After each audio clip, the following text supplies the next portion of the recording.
las informaciones de nivel en el plano internacional.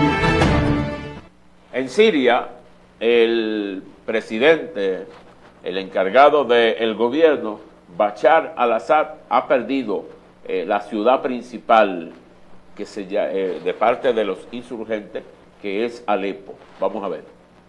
El régimen de Bashar al-Assad ha perdido el control total de la ciudad más poblada del país, Alepo, por primera vez desde el inicio de la guerra civil en 2011. Así lo asegura el Observatorio Sirio de Derechos Humanos, que afirma que la ofensiva sorpresa de facciones rebeldes aliadas, iniciada el miércoles, ha dejado más de 370 muertos. Por su parte, Bashar al-Assad ha prometido responder con dureza a estos ataques que calificó como terroristas. Para Washington, al-Assad perdió el control de Alepo por su dependencia de Irán y de Rusia. Los recientes enfrentamientos han sido los de mayor magnitud en los últimos años en Siria. Según la ONU y otras organizaciones, los combates han obligado a miles de habitantes a abandonar sus casas, incluidos muchos niños. Estas familias huyeron de Alepo y de la zona de Idlib y buscaron refugio en un campamento para desplazados. La ofensiva ha creado la mayor ola de desplazados en años. Para conocer detalles sobre esta situación en Siria, saludamos a esta hora al periodista Mikel Ayestarán. Mikel, buenas noches. ¿Qué se sabe sobre la contraofensiva que anunció Bashar al-Assad y qué tanto apoyo recibirá de sus aliados Irán y Rusia en el contexto actual con otros frentes abiertos?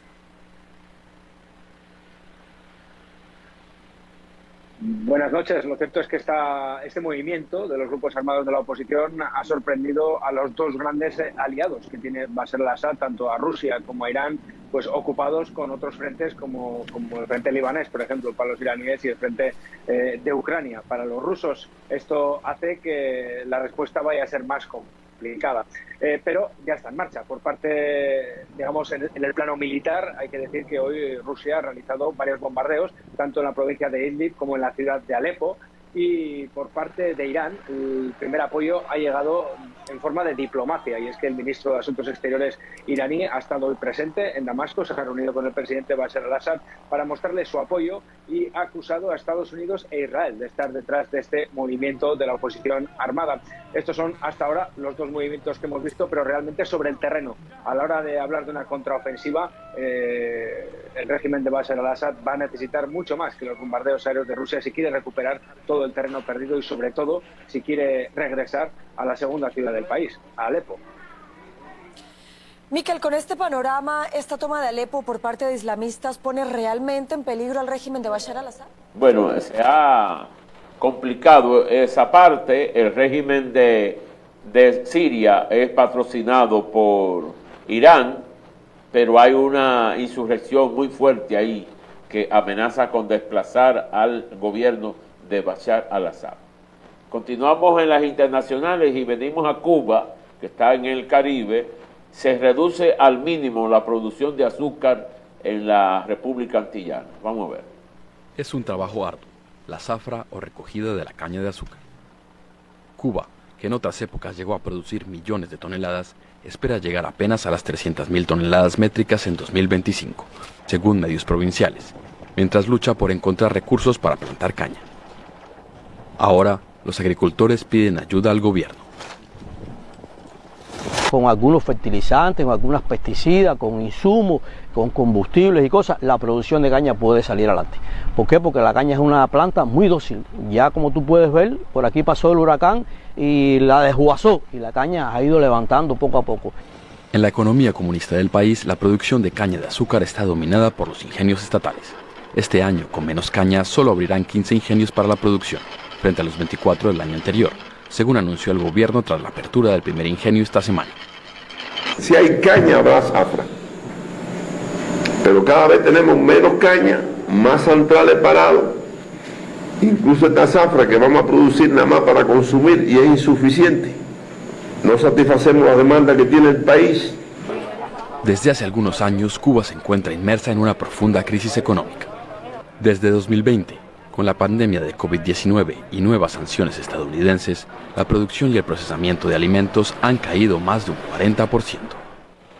El gobierno de Georgia descarta convocar a nuevas elecciones. Allí hay una crisis. No es en Estados Unidos, sino la República de Georgia en Europa. Vamos a ver. Vamos a Georgia porque el primer ministro de ese país, Irakli Kovakidze, declaró este domingo que la presidenta del país, Salomé Zurabishvili, debe abandonar el cargo cuando termine su mandato este mes. Zurabishvili se había negado a dimitir por considerar que el parlamento, que surgió de las elecciones del mes pasado y que ella considera fraudulentas, no tiene autoridad para nombrar a su sucesor. Kovakidze también descartó la repetición de elecciones a pesar de las protestas masivas que se vienen registrando después de los resultados. Otra tensa noche de protestas antigubernamentales en Tbilisi. Los georgianos siguen indignados porque su gobierno ha pospuesto las negociaciones de ingreso en la Unión Europea, decisión en la que creen que ha influido Rusia. Una de las salas del Parlamento georgiano se incendió por fuegos artificiales lanzados por manifestantes contra el edificio. Ante la enérgica respuesta de la policía antidisturbios, los manifestantes utilizaron todo lo que tenían a mano para bloquear las calles y defenderse. La plaza del Parlamento se ha convertido en los últimos días en un auténtico campo de batalla. La gente construye barricadas mientras los manifestantes antigubernamentales aseguran luchar por un futuro europeo. Mariam Kapanadze es una de esas manifestantes pro-europeas. Es abogada y desde que comenzaron los disturbios no ha dejado de salir a la calle. El llamado gobierno georgiano ha decidido privarnos de nuestro futuro europeo y detener cualquier negociación con el bloque. Esto a pesar de que la mayoría quiere formar parte de la familia europea.